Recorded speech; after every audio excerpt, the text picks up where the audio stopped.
私はアレックスです。お元気ですか? This is Shōnan Flow, and this is our first ever episode. I don't know how long I'm going to wear this, because it's, no, what is this? No, test 4, not test 4. I want to make sure that I'm doing this right. There we go. I want to make sure that the mic right here is working. Yeah.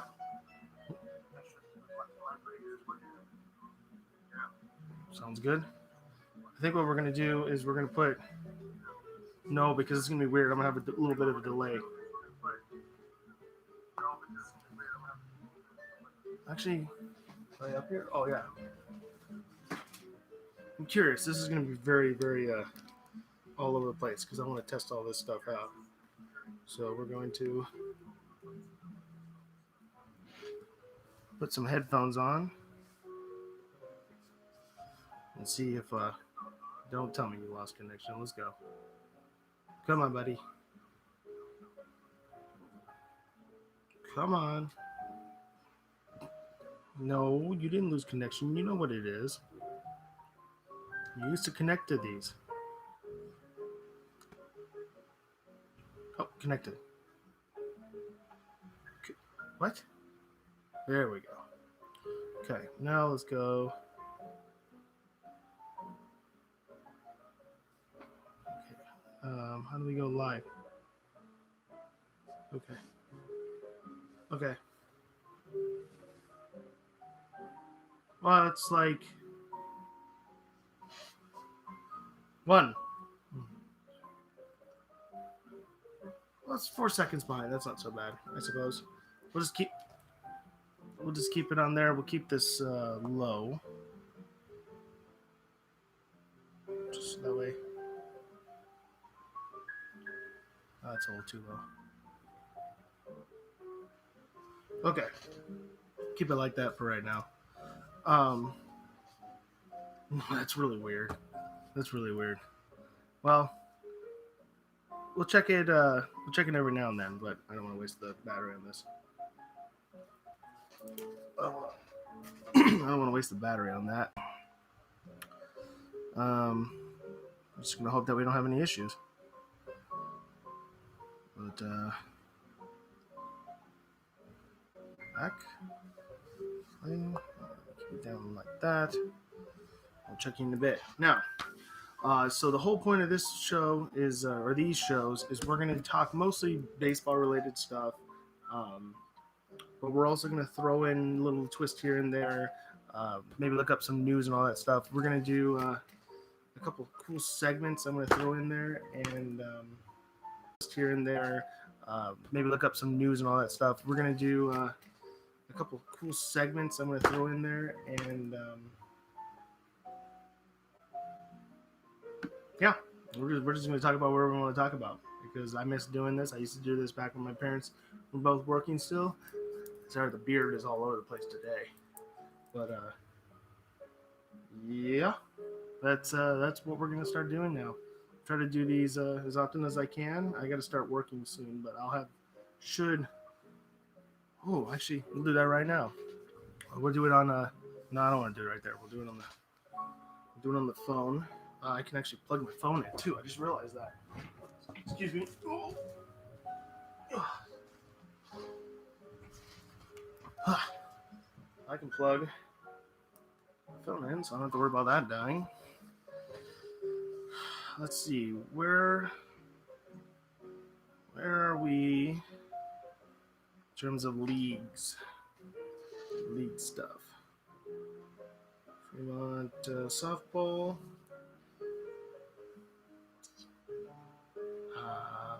I think this is it. Maybe. Oh, that's not it. Wrong one. I need the main website. So, I need Fremont.gov, but I don't want that particular one. So it doesn't come out right. Fremont.gov.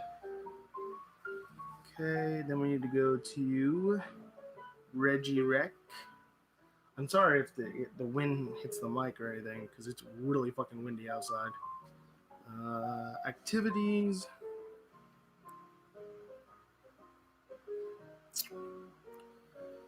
Sports. Oh, fuck you. Sports. Oh my god. I hit. Come on. There we go. Sports, others, adult seniors, show courses. Okay, so Tuesday comp still has nobody. There's still that one random men's team that signed up. There's four teams signed up for rec, co-ed, and no team signed up for men's comp. Wednesday has 2 men's teams and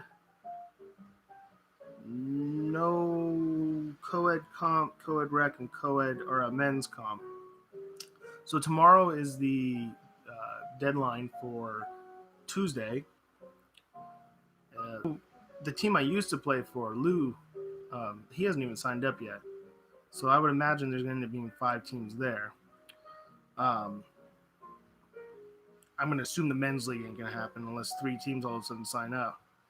So it looks like there's going to be no Wednesday. Thursday has 1 co-ed rec team and 1 men's rec team. So I'm going to assume that won't happen. And then Friday, that's booked on rec for both rec men's and rec co-ed. There's 2 teams now, which I know is going to be Lee's team, and then there's my chopsticks. Yes. When I need those for that. Here in a minute. But I know they signed up, so there's some teams from rec are going to probably get shifted over. That's going to go over well. And then we have 2 teams for men's. Oh, no, I'm sorry. No teams for men's comp. So it's booked up for men's rec, booked up for co-ed rec, and then 2 teams for co-ed comp. So I should have potentially Wednesdays and Thursdays along with Mondays. So hopefully we'll be able to do some of these on those days if I don't have to, do field work in between. So there's that. So without further ado, first off, where'd he go? Of course it's backwards, but we got a ring for beer, ring for beer, ring for beer. Ring for beer. Take a sip. Okay, and we are also snodging on snozages from Sprouts. We're getting that, but I think we're going to shift over to the instant ramen here in a minute.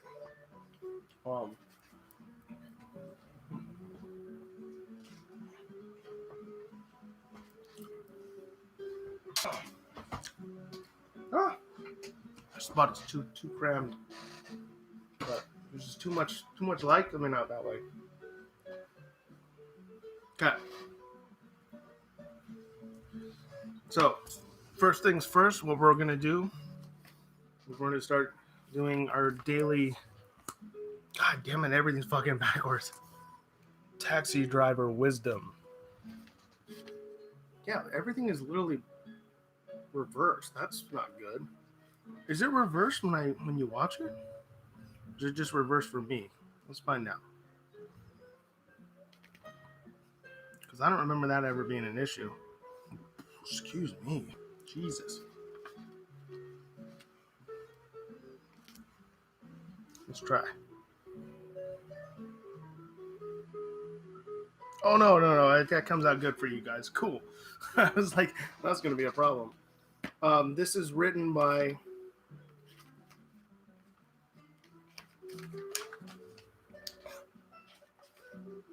Risa Mickenberg.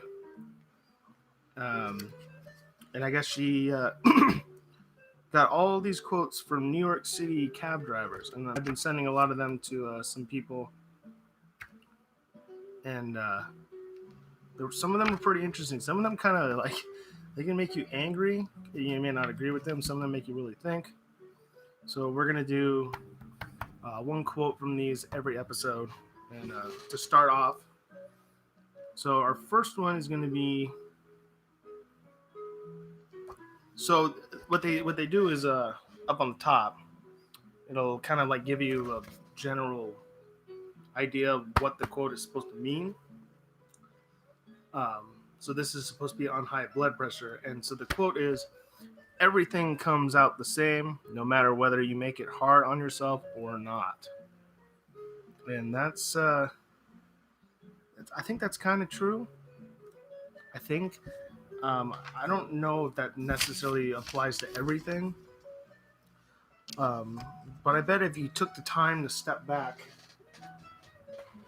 and really think about it, yeah, it might apply to most things. I mean, you know, like sports. You know, obviously this is supposed to be a sports channel, and yeah, there's a lot of times where I think I do things and I make it harder on myself than I need to, and if I just looked at it from a different viewpoint, um, it probably wouldn't be so hard. Um, that's why, like Lee and I, it's cool when Lee and I talk whenever I get her to do it, talk softball because she grew up just playing softball. That was her only sport. So her connection is just strictly to softball, whereas I played soccer and hockey and now softball. But I've always looked at sports like, for instance, we always talk about gloves, and she for the longest time was using her own Louisville. I could not get her to change it. I offered to fix it up, and I think the only thing I got her to actually let me do was lace it. But finally, she got a first baseman's mitt and has been using that. And I think she'll probably use that again until she's like 50.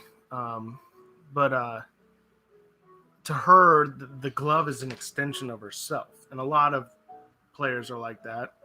I think, especially like I think old school players might be kind of like that.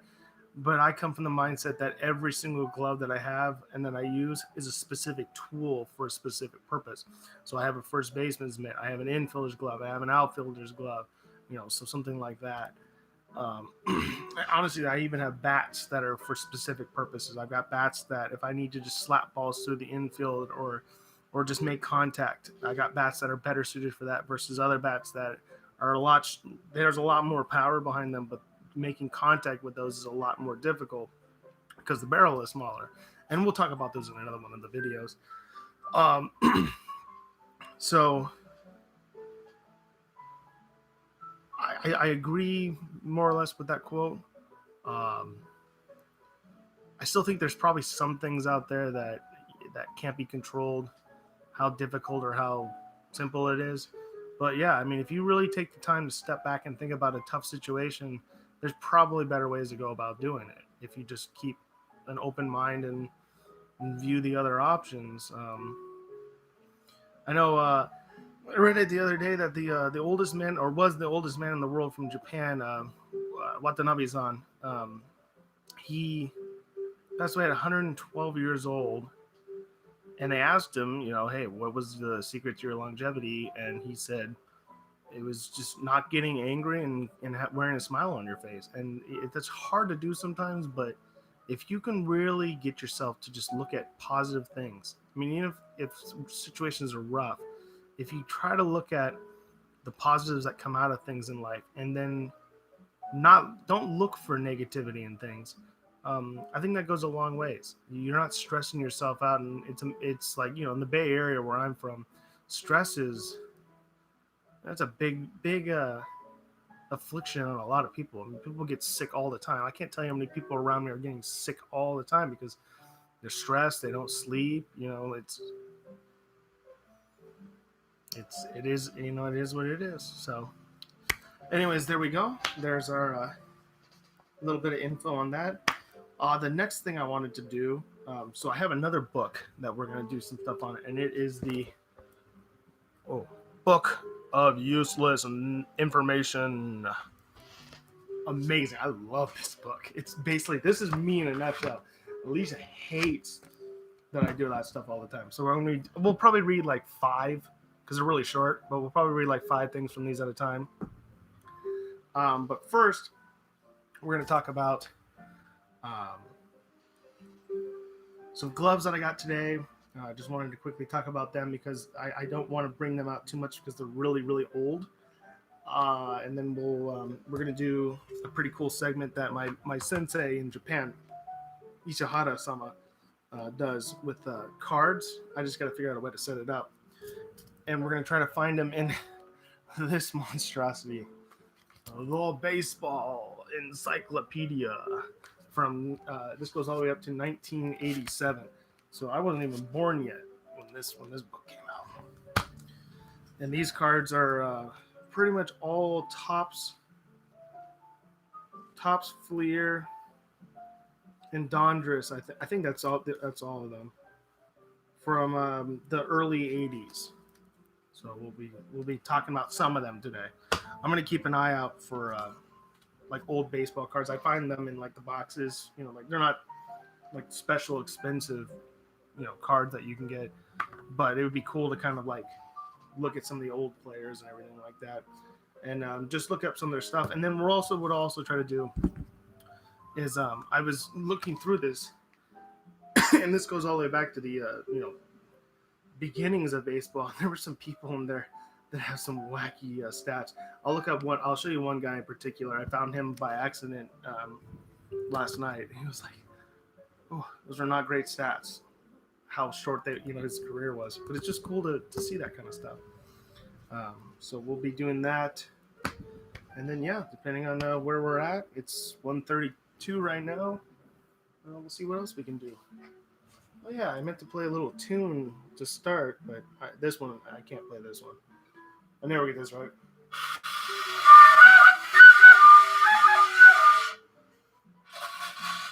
Oh yeah, I made it work sooner than I thought. Just got that one the other day. The one I like is this one. Love this thing. It's a tanso. It's like a Korean flute thing.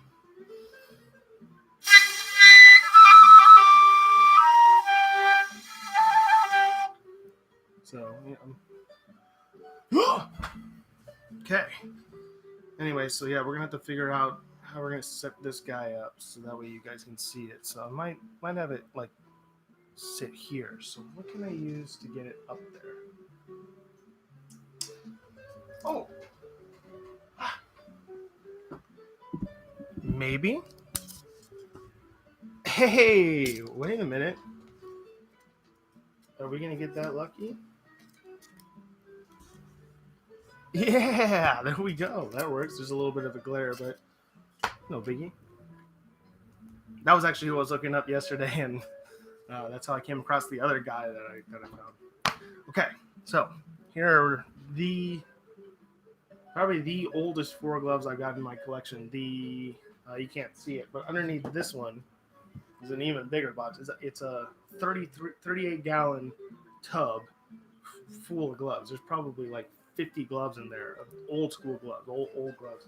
Obviously, you can see some of my outfielder's glove, and then my original one, which I talked about in the last videos I did when I was doing my friend's glove, which she loved it. So thank goodness there. Okay, so we're gonna talk about these two because these ones are really delicate. They're kind of like in pretty bad shape. But they're really historical and I like it. So we'll do this one first. So I got this one. This one kind of started the whole glove collecting saga. And this is a as far as I know, I could be wrong, but I believe this is a see the strap on there is kind of, but this is a 1922 Bill Doak Rawlings DW12 split finger with the little basket right there. But what's cool about this, on top of the fact that it's almost 100 years old in a couple of years, is do that real quick. Okay, might be kind of hard to see, but if you can see right in there, it says USC. I mean, sorry, not USC, USN. So this was a Navy issued glove, from post World War One. That's pretty fucking awesome within itself. You see a lot of those gloves from World War II era, so to find something like that, if this is the correct era, like I said, I'm pretty certain based on all the models I've seen, this is probably right around the 20s. So yeah, this would be the Depression and or yeah, the Roaring Twenties and all that stuff. That someone in the Navy was using this, so it's pretty amazing to think what this guy or gal, I mean, who knows, was probably going through. But obviously, I would assume in the 20s, it's probably a guy's glove. Um, so there's that. And so Bill Doak was famous for making the first actual basket. So baseball has a basket today, more of a legitimate basket today, um, like what we got nowadays. Because of him, I almost bought the shirt that had his blueprints. I have the Latinos blueprint for the fastback, but I don't know where the fuck. I think it's in. I think it might be in here. I don't know why the hell it ended up in there. But yeah, this was like one of the first baskets on a glove. It was just a couple strands, and the ball would kind of just sort of sit in there. But you were still basically having to catch the ball with two hands. It wasn't like you were just running up and catching the ball in the webbing with these guys just yet. So there's that one. And you have the button back. Except this one's, like I said, this one's in pretty bad shape. When I got it, I mean, it was like rotting in the sun. You got the little button right there.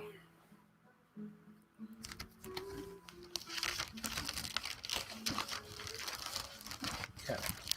The other one, and the reason why it's in there, on top of the fact that it's in, it's starting to get in rough shape, believe it or not, and I don't have terribly big hands. They're fatty, but they're not really big. This is a softball mitt. It's an actual, I don't know if it's going to be able to be seen, but an official softball mitt. So this is 40s era. So if you watched League of Their Own, like this could have been one of those ones in there, like this style. But just like that one, and this one's a little bit clearer. Hopefully it'll show up. This is there we go. USN. Navy issued first baseman softball mitt. So that's pretty cool. So this has probably been used like on a base or something like that. I'm wondering if, because I got it in Oakland, I'm wondering if it came from the Alameda Navy base. There's a Navy base in North Bay area, so that might have come from there. This is a Rawlings, I think it's an SC, and I believe this is 1940s issue. So pretty cool. It's got that kind of neat little oven mitt look on the backside. The no pinky or thumb loop still. I mean, it's literally like a mitt. You don't even have, stripping right there. So pretty cool. Just picked that up not too long ago. Okay, so those are my Navy ones. Now, this one is a Wilson ball hawk. This is from 1947. This one's actually in pretty good shape. There's a little bit of wear on the inside right around here, but another button back. But what's cool about this one is you're actually putting your fingers like this, Spock style. So a little three finger. Actually,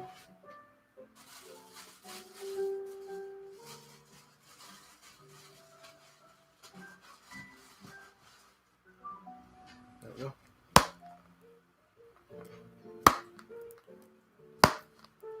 There you go. It catches the ball really nicely.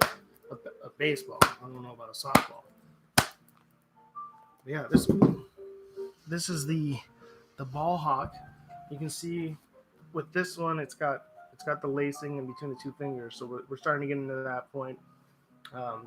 It's got the double or the triple bar basket with the single post. And we do have the heel lacing that just goes to there. And it's all smooth on this side. It looks like it's almost all of this is the palm. Almost all of this is palm, one piece, and the thumb would be separate. You know, all one piece, and then separated right there, which is pretty cool. No loop lacing yet on the top. So pretty neat. But yeah, 47 ball hawk, Wilson ball hawk. And then my piece de resistance, my 1915 De Vega Blair Cat, what is it, H40? Horse hide. There you go. This is a 105-year-old glove. Oh, there we go. 105-year-old glove. Got the button on the backside. Pretty crazy. And you have this little strap. So the turn of the 1900s, you didn't have this yet. It would still just been the fingers. And then once the teens came in, you started to see this post. And obviously you wouldn't do that normally. You would be catching it like that. In really good shape though, considering how old it is. I'm really pleasantly surprised about that. We do have some lacing on this one. I think that started right around that time. You would see some gloves with that heel lacing. It's really light. It's basically just like a wide glove, essentially, like a wide hand glove. Yeah, this is the oldest glove in my collection. I actually am planning next Sunday at practice. I'm going to try to catch a fly ball with this thing. So we'll see how it goes. But pretty cool. 100-year-old glove. Come a long ways between this guy and then something like this. You know? But that's the transition.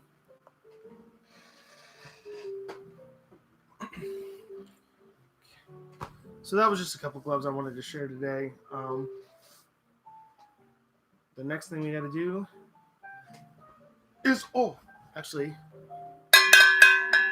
ring for beer. Beer time! Ooh. Beer time.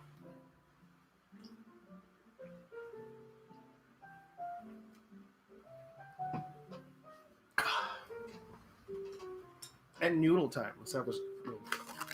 Oh yeah, see? I let it sit too long and now it's all puffy. It's got all the noodles are full of juices.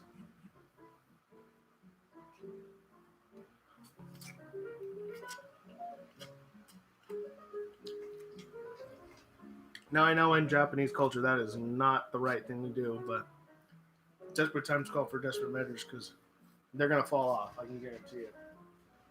What the hell is this shit? Oh, the Nike Fuse. There was this beautiful Nike Vapor 360 Hyperfuse glove. It was a left-handed throw. I'm not going to pay $400 for a glove I can't use, although I'm pretty sure I have a tear in my UCL and I have a tear in my rotator cuff. So I'm thinking I'm going to have to start catching right-handed and throw left-handed. I can't throw very far right-handed, so it's not like I'm going to be sacrificing a whole lot. Okay, now it's time for the book of useless information. Ooh. What we got? Give peace a chance. Okay. So we're going to read these 5 right here in this one section.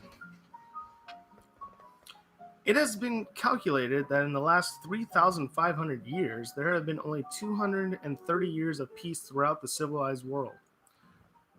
That's not a surprise, actually. Spain declared war on the United States in 1898. Okay, no. The 100 Years' War lasted 116 years. The shortest, well, this is all like history stuff, so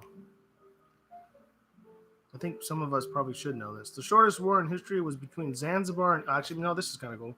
The shortest war in history was between Zanzibar and England in 1896. Zanzibar surrendered after 38 minutes.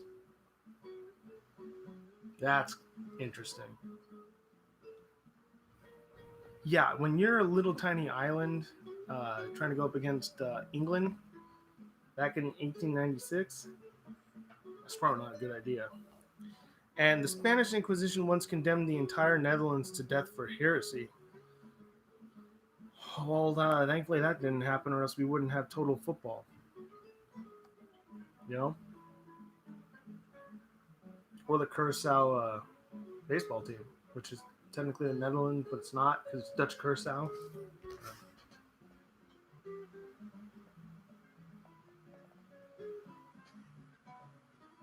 We'll do a couple more. This book's big. We'll go all the way to the Nobel. Those condemned to death by axe in medieval and Renaissance England were obliged to tip their executioner to ensure he would... Wow, okay. Sorry. Those condemned to death by axe in medieval Renaissance England were obliged to tip their executioner to ensure that he would complete the job in one blow. In some executions, notably that of Mary, Queen of Scots, it took 15 whacks of the blade before the head was severed. Holy shit. To straighten the Damascus sword, the blade was plunged into a slave. Oliver Cromwell was hanged and decapitated 2 years after his death. That's a really long double tap. And close to 700,000 landmines were dug up from the banks of the Suez Canal after the 1973 war between Egypt and Israel. Holy shit. That's scary business right there. I'm sure I'm going to end up accidentally rereading stuff. I should just start from the beginning. But, oh well.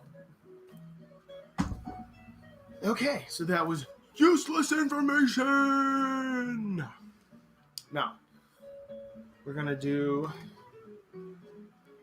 talk a little bit about some cards here. Like I said, we got a...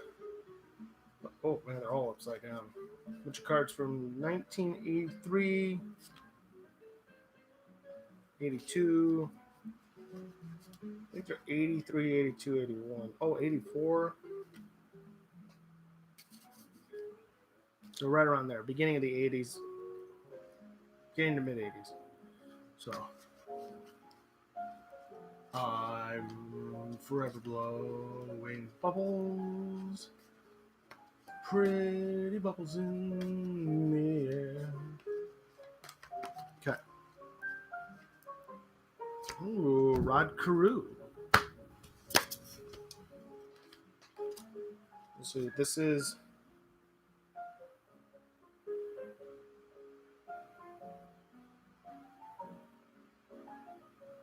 I think this is near the end of his career. So at this point, he's played in almost 2,000 games. No, it's not. He only has 2,500 hits. And I'm pretty sure he reached 3,000 because Ichiro caught up to him before his career was over. So there we go. You're all shiny. Why are you shiny right now? What was my movie over here? Maybe over there?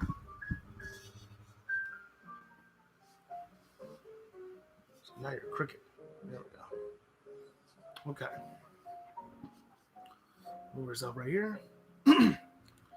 Rod Carew. Let's talk about Rod Carew. I know up to a certain point before Ichiro, he had the most hits among non-American hitters. I believe that was the case. And then Ichiro surpassed him, and then okay. Ooh, we're way behind in this one. And then Adrian Beltre passed Ichiro. Rod Carew, and then I believe Rod Carew... Nope, okay, good. He's still alive. Okay, so Rodney Klein Carew is a Panamanian former Major League Baseball first baseman, second baseman, and coach who played from 1967 to 1985. This is... I think this is 83. Oh, 82. So there's 3 more years left for this man right here. Let's see, he appeared in 18 straight All-Star games.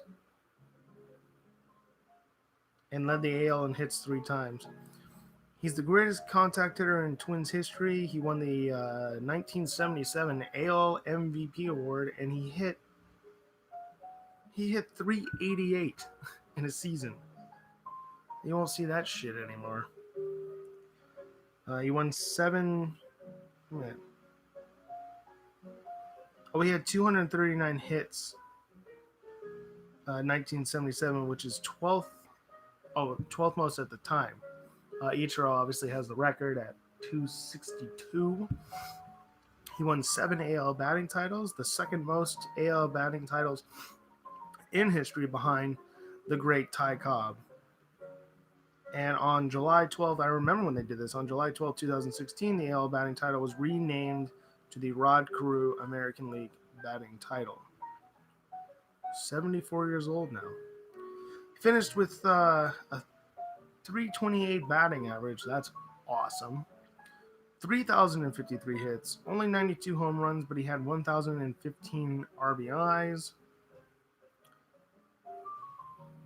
This is the Angels, yeah. So this is near the end of his career because he only played for the Angels for 6 years. Then he coached the Angels, and then he coached the Brewers for a season.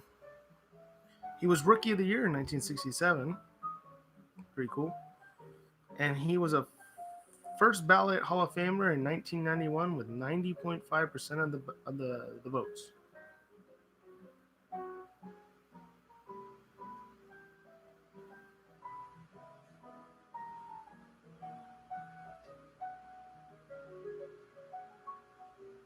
Trying to see what he does today. Ooh, he used chewing tobacco in 1964 up to 1992 when a cancerous growth in his mouth was discovered and removed. He spent $100,000 to have restorative dental work. And he just had a massive heart attack 5 years ago.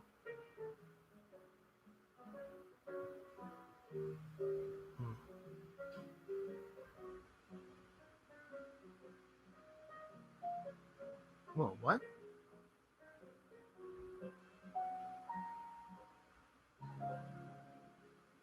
Whoa, hold on, what?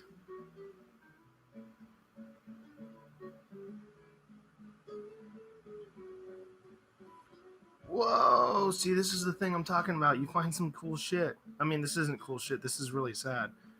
So, this is Conrad Royland. He was an American football tight end. He was undrafted out of college. He signed with the 49ers in 2011. He was a member of the Jets, the Colts, and the Ravens. Oh, he's from, wait. What?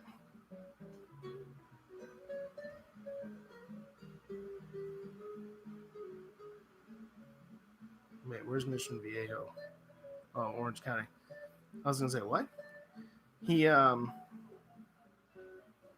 suffered, unfortunately. How old was he again? Fucking 29. It's insane. He suffered a brain aneurysm only a couple days after my birthday. On November 28th, 2016. He died on December 12th. But his heart and one of his kidneys was donated to this man right here. It's kind of sad. A 29-year-old was able to save the life of a man who, what did I say he was? 74. But, I mean, hey, life is a life, right? Especially if you're not going to be able to recover from it.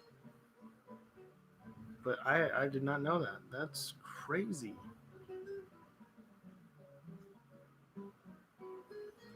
So there we go. So there's our Rod Carew moment right there. Some cool knowledge. Do one more of these.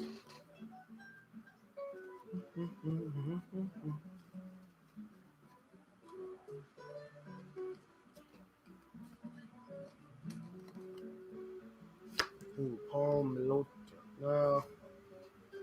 One more. one more. I'm trying to find. Oh, that's right, this glove. Yeah, we'll do this one because I don't know a lot about this guy. I only kept it for one reason. Wait till you see this glove. Mickey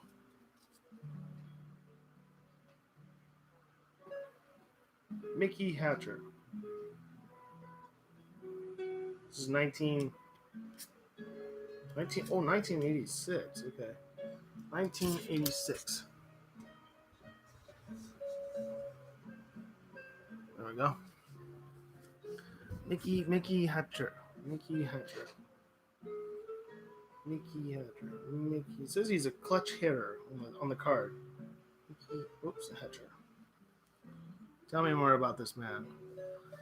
Alright, Michael Vaughn Hatcher, born in 1955. Is this the man? This is the man. Yeah. As an American former professional baseball player and coach, played as an outfielder, third baseman, and first baseman from 1979 through 1990, so 11 years.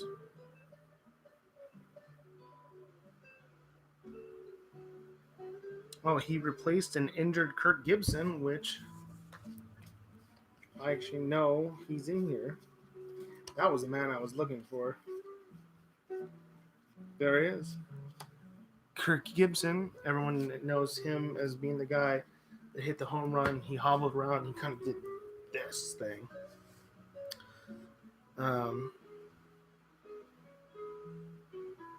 He hit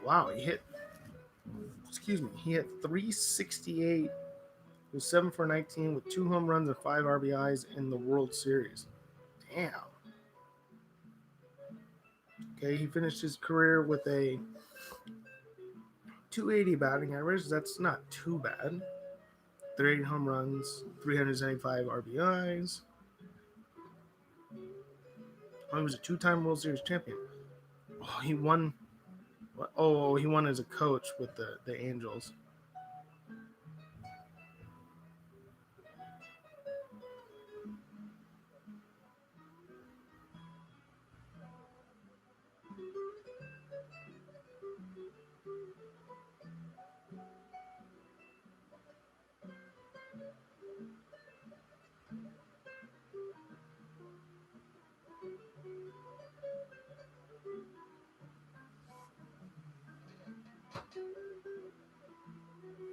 Oh! Okay, so I guess he was famous for he hit, where'd it go? In the 88 World Series, he hit a first inning home run in Game 1 and sprinted full speed around the bases instead of jogging, which you can do that in MLB The Show and stuff. And Hatcher was famously portrayed on 1986 Fleer and 1991 Upper Deck with his giant glove. Ta-da!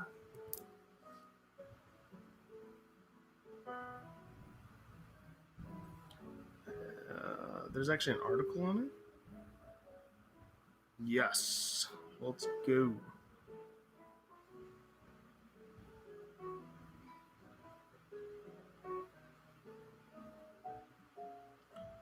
Whoa, what is that? The Rally Squirrel. Oh, these are all wacky cards. What? So there's a card of Skip Schumacher, and they took a picture of like part of his foot, and then it's the Rally Squirrel. That's a cool card, though. Fuck that. And then Oscar Gamble's got this crazy fro sticking out of a hat. That's pretty awesome. What's wrong with this one?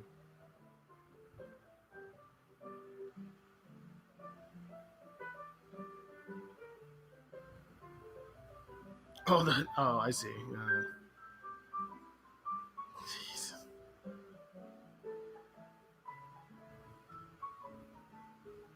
No. Ooh. No. Where is he? Yes. There it is. Oh, there's no way you're gonna see that. Forget it. Mickey Hatcher, 1986 Fleer, number 396. Hatcher says some company had the glove at a spring training game for a promotion of some sort. I picked it up, and the card guy just happened to shoot it when I was out there playing for fun. I said, get a picture of me with this glove because I need all the help I can get. Now, if we can only find someone holding a giant bat, who would have such a card? Oh, yeah, there is one. Oh, it's a Kirby Puckett. Ooh, that's an awful Tim Lincecum one. That's cool. There we go. So that's kind of a famous, a dubious card, I suppose. Sweet. Okay. There we go. Mickey Hatcher. Big glove. I would love that thing. It looks like it's a Mizuno, too. I don't know if you can see that, but like down near there, that looks like the Mizuno. Like old Mizuno. I mean, this is 86, you know? Okay. So there's a little card moment there. Then the last thing I wanted to do for our little video, or starter video, is ring for beer. Ring for beer.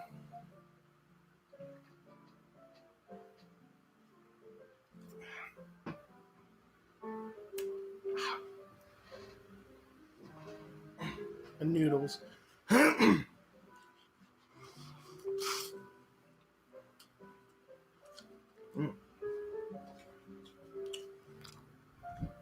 Move that back out of the way.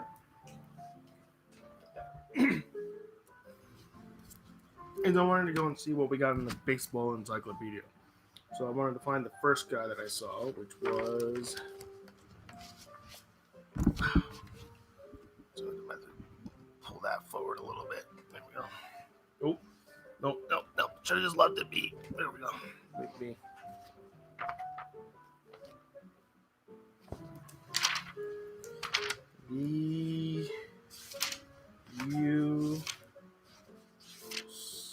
There we go. Oh, this is a bruiser.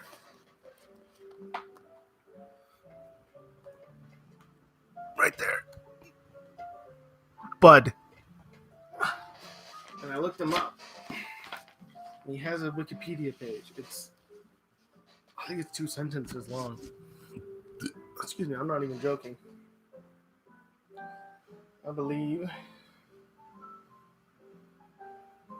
Baseball player. J. Bud. I don't know why his name's not even, like, his full name's not even in there. This is literally all the info. It's right here. That's it. J. Bud, December 4th, 1865, August 22nd, 1923, was a professional baseball player.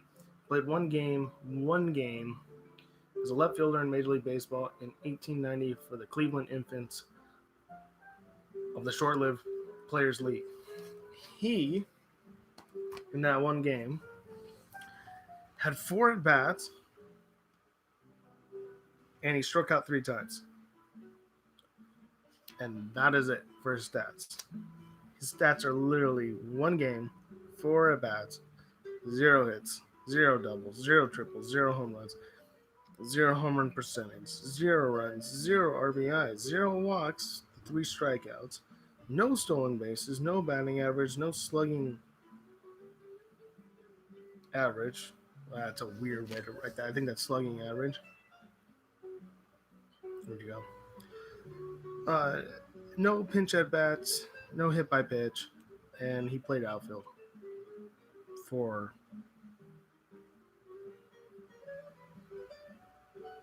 1 inning?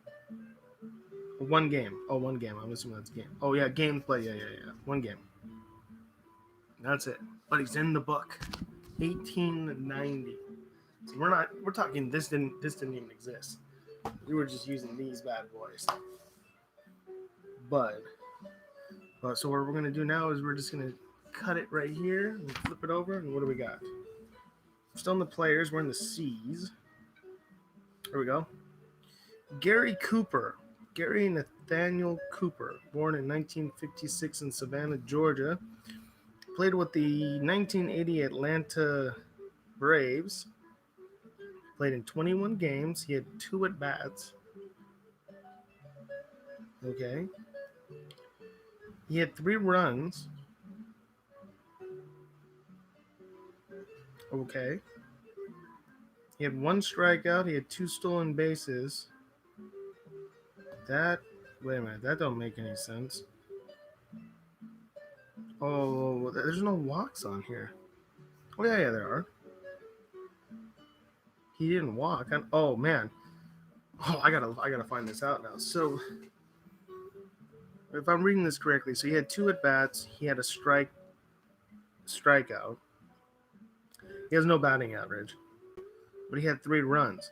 So he must have um, hit potential double plays and made it to first. So he reached on errors. Okay, I gotta find out. Gary Cooper. Let's find out about this guy. Gary Cooper. That was his only season. There's nothing else for this guy. Gary Cooper, baseball. Let's see if we can find him. Nope, I don't think so. I don't think he's gonna have a page. Oops, baseball. Baseball.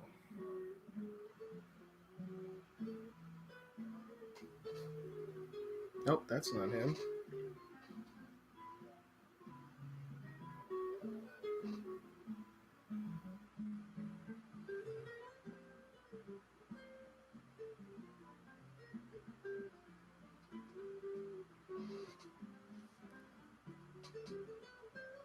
So there's. When did he start playing? Oh, at 91, that's why. I was saying, there's only one Gary Cooper in this book. Here we go, there he is. Oh, he's a black guy. Okay. Yeah, he didn't walk. He was caught stealing once. That's it. He was 6'3" and 175 pounds. He'd be 63 years old right now. It says his positions was pinch runner, and left fielder. Oh, yeah. Okay, so yeah, he pinch ran. That's why. Okay, let's actually take a big chunk on this one. Ooh, wow. There's.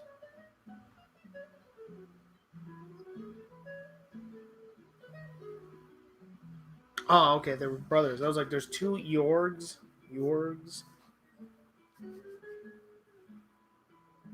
Let's see, who's another 1-year guy? We're looking for 1-year guys. Here we go. This guy played 1 game. Alex Infante from Barquisimeto, Venezuela. Played shortstop for 1 game. He didn't even hit. That's it. Jeez. I'm about to go out, play 1 goddamn inning, and then get into a book. Alex Infante. That name sounds familiar, too. Getting a bunch of naked guys on my phone. Come on now.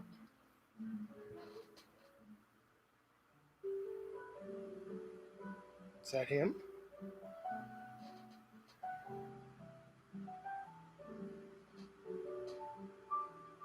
I think so, because they got the date wrong, unless the book got the date wrong.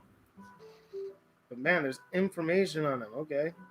Alex Infante was born Monday, December 4th, 1961, in Barquisimeto, Lara, Venezuela.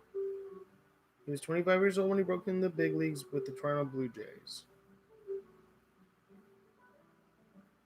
Oh, I didn't even check. Oh,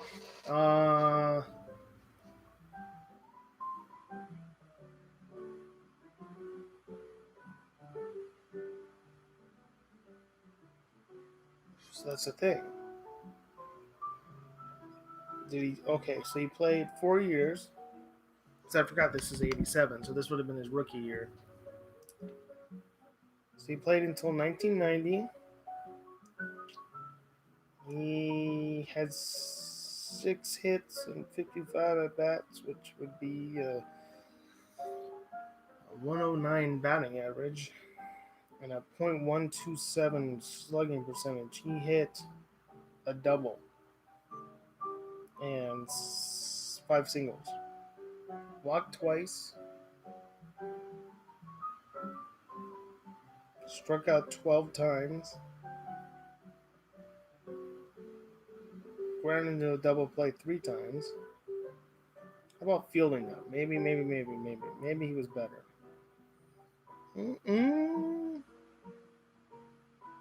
Yeah, maybe not.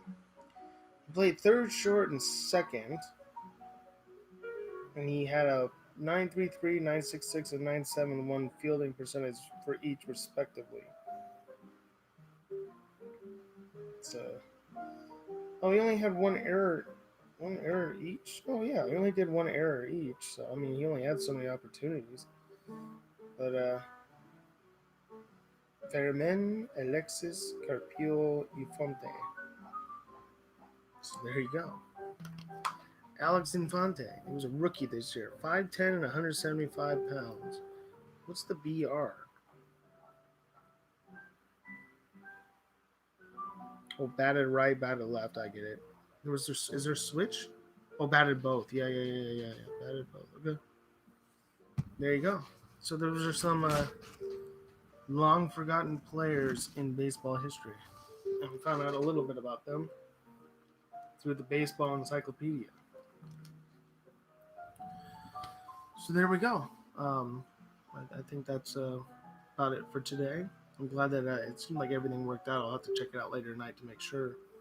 But this is what I want to do. Is just do a couple random shit like that. We'll talk more about bats. I got tons of bats over there. We'll do stuff like that. Finding out some old players. We'll see if I can pick up some more cards. Although I do have a bunch right here.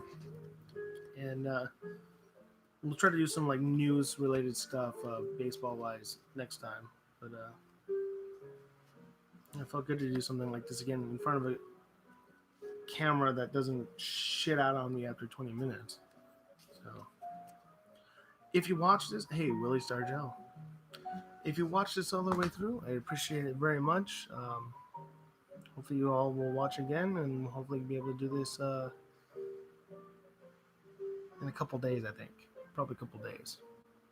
This is Alex with Shōnan Flow. As always, keep it smooth and keep it flow, and we will see you all really soon.